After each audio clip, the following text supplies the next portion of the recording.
Le groupe ASJK réunit les opérateurs économiques, responsables d'églises et des administrations de la ville de Port-Gentil autour d'une initiative fédératrice dénommée la Conférence des entrepreneurs chrétiens. Une conférence organisée dans une structure hôtelière de la place sous le thème « La prospérité financière ». La prospérité financière, c'est le thème que nous avons choisi parce que nous voulons simplement dire qu'il y a les chrétiens qui sont les travailleurs, il y a les chrétiens qui sont les chefs d'entreprise, il y a les chrétiens qui participent à la croissance de l'économie de notre pays.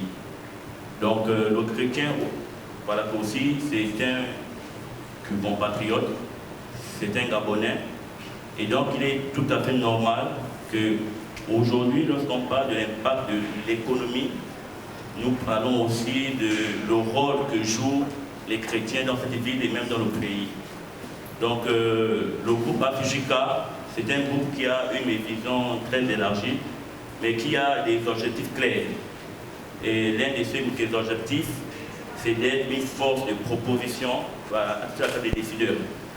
C'est une première édition, animée par plusieurs panélistes expérimentés, mettant ainsi en exergue quelques sous-thèmes, du chrétien et la prospérité financière à l'enrichissement en Christ, en passant par la création des richesses et l'impact financier. Je remercie Dieu pour cette vision, cette initiative qu'on a mis en place pour accompagner tous les jeunes chrétiens dans l'entrepreneuriat. Il faut que nous sachions que la richesse se trouve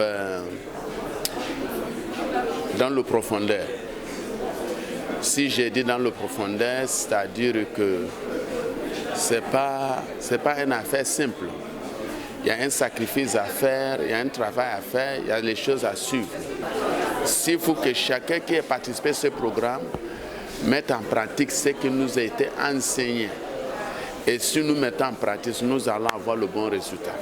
L'argent est mal compris en milieu chrétien. On se dit que le fait d'être riche est quelque chose à donner soit aux rosés chrétiens ou aux francs-maçons seulement, ou encore que si nous sommes riches, nous ne pourrons pas bien vivre notre chrétienté, alors que la prospérité est un élément important dans la vie sociétale, parce qu'après que nous soyons chrétiens, nous n'allons pas directement au ciel. Nous vivons sur la terre et nous faisons face à des besoins financiers.